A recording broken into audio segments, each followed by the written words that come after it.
hari yang bahagia, terutama untuk David. Betul ya David ya, Nani ya berbahagia.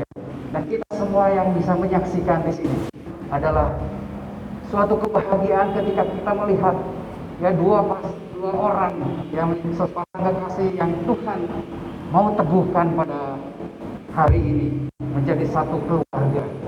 Ya kita tahu pernikahan, ya kita tahu bahwa pernikahan itu adalah pembentukan sendiri dari Tuhan.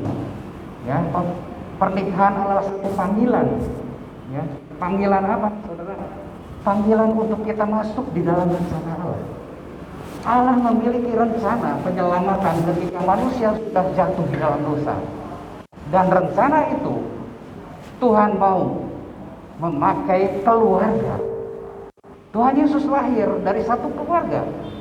Ya, jadi kita juga dipanggil untuk masuk di dalam rencana penyelamatan umat manusia dengan menjadi berkat. Tuhan ingin keluarga menjadi berkat dan memperoleh berkat.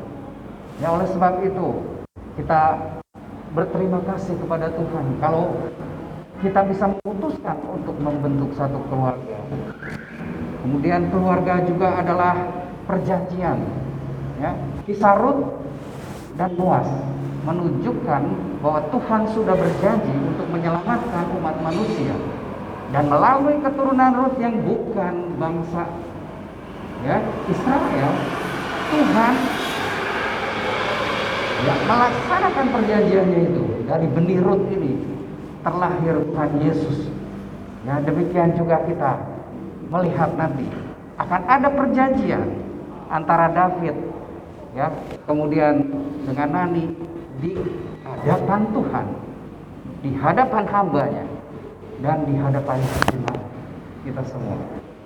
Jadi kita lihat pernikahan juga merupakan komitmen, ya perjanjian, dan ada komitmen untuk apa? Untuk hidup bersama, hidup secara totalitas, ya tidak setengah-setengah, tapi secara total, mau menerima satu sama lain. Ya, kemudian juga hidup secara eksklusif, tidak mengizinkan orang lain untuk masuk di dalam pernikahan itu. Ya, supaya pernikahan ini bisa langgeng dan juga hidup yang terus-menerus, ya, sampai seumur hidup, sampai mati, ya, kematian yang bisa memisahkan. Kemudian juga pernikahan adalah komitmen untuk bertumbuh bersama. Ya, karena melalui pernikahan ini Tuhan mau menjadikan anak-anaknya memiliki pertumbuhan iman yang baik. Dan paling penting juga pengharapan ada di dalam pernikahan, dalam satu pernikahan. Selain itu juga kita melihat pernikahan itu akan diwariskan. Ya, ini penting karena pernikahan harus menjadi satu kesaksian bagi orang lain. David, Nani akan mewariskan suatu hubungan yang baik, ya, satu hubungan pernikahan ini kepada anak-anaknya. Ya, dan orang-orang akan melihat bagaimana hubungan pernikahan ini boleh terjadi. Tuhan ingin supaya kita menjadi saksinya. Ya. Oleh sebab itu ada satu hukum relasi antara suami istri. Ini tidak dibawakan ya. Efesus 5 ayat 22 sampai ayat 27. Ini yang mengatur hubungan antara suami dan istri. Ya, di mana istri harus tunduk. Ya, tunduk dalam segala hal kepada suaminya seperti jemaat kepada Kristus. Demikian pula suami harus mengasihi istrinya seperti Kristus mengasihi istri. Ya, satu pernikahan yang sudah Tuhan atur sedemikian rupa. Sebetulnya ayat-ayat di Efesus 5 ayat 22 sampai 27 ini berbicara tentang hubungan antara Kristus dengan jemaat. Tetapi seringkali ini dijadikan oleh orang-orang untuk saling menuntut oleh suami istri. Ya, istri akan ngomong, kamu harus mengasihi saya. Suami enak juga ya, kamu harus tunduk. Ya, harus sudah seperti itu. Kita bisa lihat bagaimana hidup keluarga yang sudah diberi. Saling menuntut akan menimbulkan kepahitan di dalam kehidupan. Kenapa? Karena tidak semua orang, tidak ada yang sempurna di dalam dunia ini. Kita belajar justru dengan kelemahan masing-masing. Tuhan ingin supaya istri boleh memenuhi, ya, menyempurnakan suami. Suami mempunyai kelebihan yang tidak dimiliki istri, juga diharapkan bisa menumbuhkan atau istrinya menjadi tumbuh. Karena apa? Besi menajamkan besi, dan manusia menajamkan sesamanya. Atau dikatakan juga manusia itu belajar dari sesamanya. Ya, terjemahan lain dikatakan manusia belajar pikiran orang.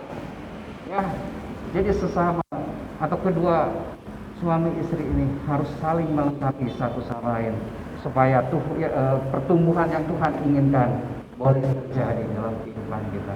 Saudara, kita tidak boleh saling menuntut, tetapi kita harus, ya, saling mengasihi satu sama lain. Memang mungkin di dalam kehidupan kita seringkali kita berbuat salah. Ya, banyak hal yang membuat kita kecewa dengan pasangan kita. Tapi Tuhan mau pada pagi hari ini supaya kita mengasihi, dan di dalam kasih itu ada satu hal yang selalu dilakukan, yaitu mengampuni pasangan. Tuhan mau supaya setiap pasangan mengampuni pasangannya. Kenapa? Ya, karena Tuhan yang membentuk keluarga ini, dan Tuhan menjadikan keluarga ini adalah prototipe dari kasih yang mengampuni. Tuhan mengasihi manusia dan dia lahir melalui keluarga. Tuhan mau keluarga ini juga saling mengasihi satu sama lain supaya bisa menjadi saksinya. Ya, oleh sebab itu, dialah pagi hari firman Tuhan katakan, ampunilah pasangan. Kata-kata yang gampang diucapkan, tetapi sangat sulit dilakukan. Jarang mungkin kita mendengar, maafkan saya, ampuni saya sudah salah, terutama di antara pasangan. Kenapa? Enak aja gitu ya. Kamu sudah menyusahkan saya dan sebagainya, dan tiap hari ketemu sudah. Tetap lebih gampang kita kadang-kadang mengampuni orang yang bersalah di luar pasangan kita. Bahkan mungkin musuh kita sekalipun kita mungkin gampang mengampuni, tetapi mengampuni pasangan ini sangat sulit. Tetapi firman Tuhan ingin supaya kita jauh mengampuni. Kenapa? Karena pengampunan itu akan meningkatkan kualitas, ya, pernikahan. Pengampunan itu akan memulihkan, memperbaharui pengharapan, menimbulkan atau memunculkan kelegaan, sukacita.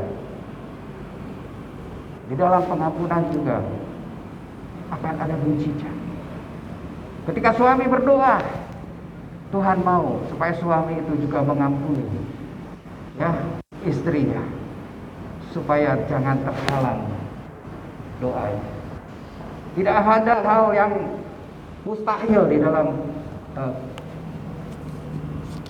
orang percaya, ya, bagi orang percaya. Melalui doa-doa, mujizat akan terjadi. Apa sih yang harus diampuni? Banyak, saudara. Ya, mungkin beban hidup yang terlalu menekan kehidupan. Hari ini adalah hari yang dinanti-nantikan, dan kita semua mungkin yang merasa bahagia, terutama David, Nani, setelah menunggu berapa lama ya berpacaran. Mungkin pacaran indah, pasti ya indah, tapi ada juga ya David ya hal-hal yang ya yang sering menimbulkan pertengkaran ya. Tapi itu bagus saya bilang kan, kita harus ungkapkan semua, harus dibuka dulu. Ya, tetapi mulai besok pada pagi hari David boleh melihat, Nabi boleh melihat siapa pasangan kita sesungguhnya. Dan setelah itu kita akan disibukkan dengan hal-hal lain, beban pekerjaan yang bisa menimbulkan perselisihan, yang kemudian juga bisa menimbulkan kekecewaan di dalam kehidupan setiap pasangannya. Kenapa? Karena ada mungkin pengabaian. Ya, karena ada hal lain yang harus kita kerjakan. Kalau dulu kita mungkin perhatikan pasangan kita begitu rupa ya, calon pasangan kita. Ya, kadang-kadang saya berpikir tidak ada saya. Luar biasa. Saya kerja. Ya, ketika kerja berpacaran, istri saya dari Sumedang, selalu aja saya punya waktu untuk bisa menemani dia. Ya. Tetapi sekarang rasanya sudah berkurang, ya.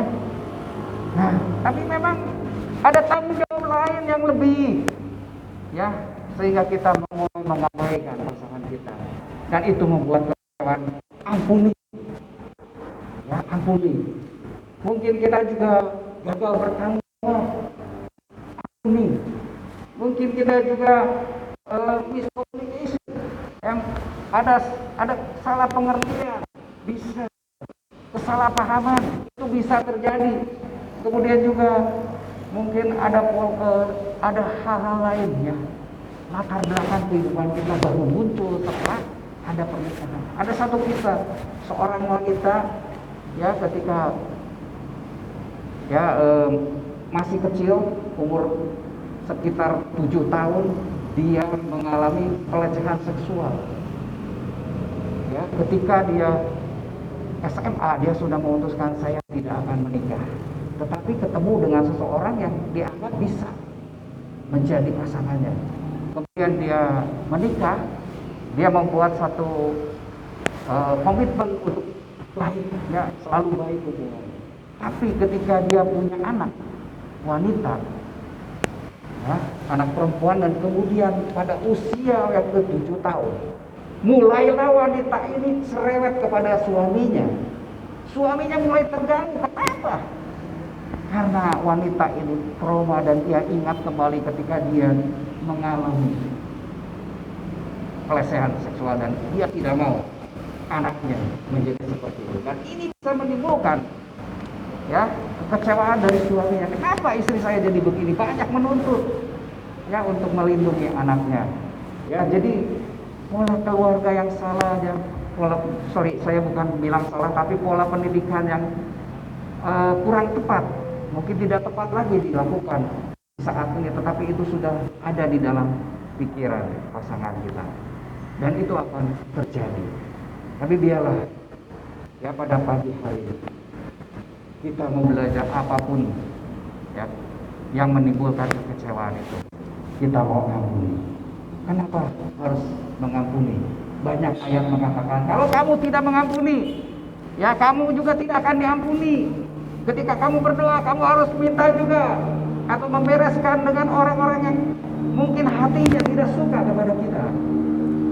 Ya, itu harus dibereskan. Doa kita tidak akan terdengar. Tetapi ya hari ini saya bilang kita perlu mengampuni untuk diri kita sendiri. Anak-anak kita membutuhkan seorang ayah, seorang ibu yang bisa mengampuni. Ya, rancangan Allah di dalam hidup kita juga meminta kita, membutuhkan kita yang bisa mengampuni. Karena rancangan Allah itu tidak akan terjadi kalau kita tidak bisa mengampuni. Tuhan ingin kita mengampuni. Dan satu hal, jangan berikan kesempatan kepada iblis. Kalau engkau marah, janganlah matahari terbenam. Ya, dan marah itu masih ada. Tetapi itu harus segera ya kita hilang. Sebab itu biarlah David, Nani, belajarlah mengampuni. Yang susah. Memang ini adalah satu pengorbanan. Kenapa? Karena mengampuni berarti melepaskan hak kita. Melepaskan hak kita. Kita serahkan pada Tuhan. Ya. Karena pembalasan Tuhan bilang adalah hak Tuhan. Dia menghakimi termasuk pasangan kita. Karena penghakiman, penuntutan terhadap pasangan akan mengacaukan relasi ya antara suami istri. Kalau satu jembatan itu terkena banjir ya di sungai, itu akan sulit untuk dibangun kembali. Sungainya harus atau sungainya harus dulu mereda, banjirnya harus dulu hilang, baru kita bisa bangun kembali. Ya, oleh sebab itu biarlah kita pagi hari ini mau belajar ya untuk bisa mengampuni, terutama pasangan kita yang menjadi teman pewaris kerajaan surga. Karena ketika kita mengampuni, ada berkat Tuhan di dalam keluarga kita. Tuhan ingin kita menikmati berkat itu. Tuhan ingin kita juga mewariskan berkat-berkat kepada anak-anak. Saudara, di dalam 10 perintah Allah, hanya satu perintah yang disertai dengan janji berkat. Itu apa? Hormatilah orang tuamu, ayah ibumu, maka engkau akan hidup bahagia. Jadi di tanah perjanjian. Ada janji khusus, janji berkat bagi keluarga. Oleh sebab itu, sebagai satu keluarga baru, kita juga tidak lepas dari keluarga lama. Tetap hormat. Ayah dan ibu memang akan ditinggalkan, tetapi bukan berarti dibuang. Maksud ditinggalkan adalah ketergantungan kita kepada mereka, tetapi mengasihi, menghormati ayah dan ibu adalah perintah yang tetap supaya kita mendapatkan berkat. Ya. Nah, gimana kita cara kita mengampuni? Memang susah kan tadi saya bilang. Pertama, supaya gampang, bikin catatan kesalahan. Ya, buatlah catatan kesalahan. Kemudian baca keras-keras, sendirian saja. Yang kedua, buat surat. Engkau sudah melakukan A, B, C, D, E, ya, tapi jangan dikirimkan. Ya, dan yang ketiga, kalau saya bilang ini adalah sambungannya. Setelah itu dibuat, daftar itu dibuat, katakan dalam surat itu, aku mengampuni engkau untuk kesalahan A, B, C, D, E, F. Ya, memang kegelisahan itu harus dikeluarkan supaya tidak ada tekanan di dalam hidup kita. Tapi keluarkanlah melalui kertas-kertas. Dan setelah itu buang semua. Dan engkau akan menemukan kembali persepsi yang baru tentang pasangan. Seringkali kita melihat satu kesalahan, ya, itu akan berubah ketika kita memiliki persepsi yang baru. Karena selalu ada dua sisi, ya, dari sesuatu tindakan. Bisa sisi baiknya dan sisi buruknya. Dan ketika kita mengambil waktu untuk itu, maka kita akan mengalami, ya, persepsi yang mengerti alasan kenapa pasangan kita melakukan itu.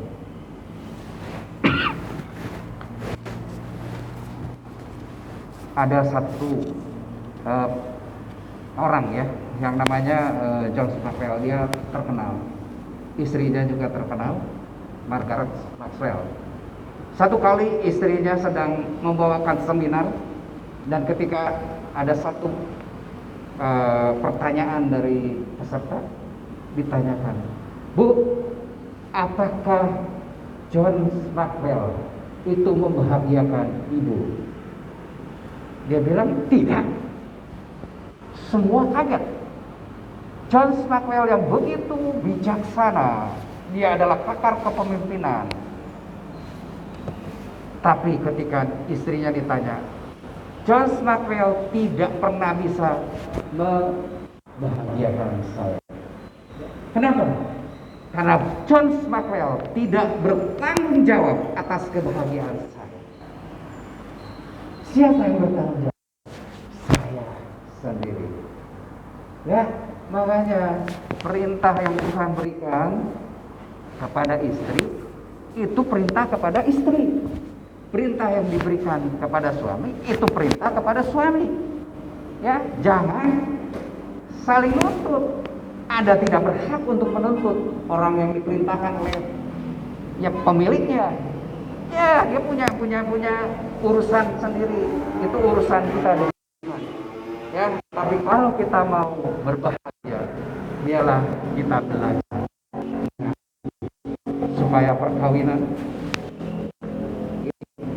boleh menjadi berkat keturunan kita karena pernikahan diwariskan maupun buat orang lain. Ya, sikap kita juga terhadap orang tua, terhadap pasangan kita itu akan ditiru oleh anak-anak kita.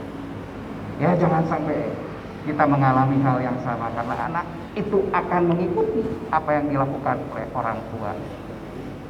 Ya, biarlah firman Tuhan ya tidak saya panjangkan, tetapi biarlah ini boleh menjadi pegangan dalam hidup kita. Ya, kita akan sama-sama menyanyikan lagu yang tadi yang pertama ya, hari bahagia, supaya kita boleh minta Tuhan menyertai hidup kita. Dalam bahasa Indonesianya ya.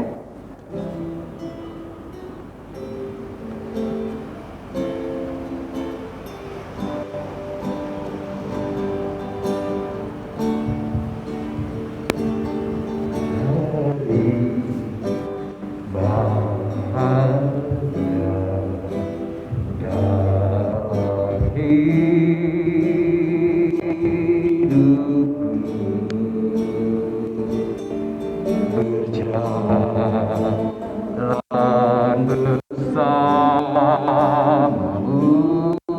Yesus Tuhanku, sebab Kau sertaku selalu.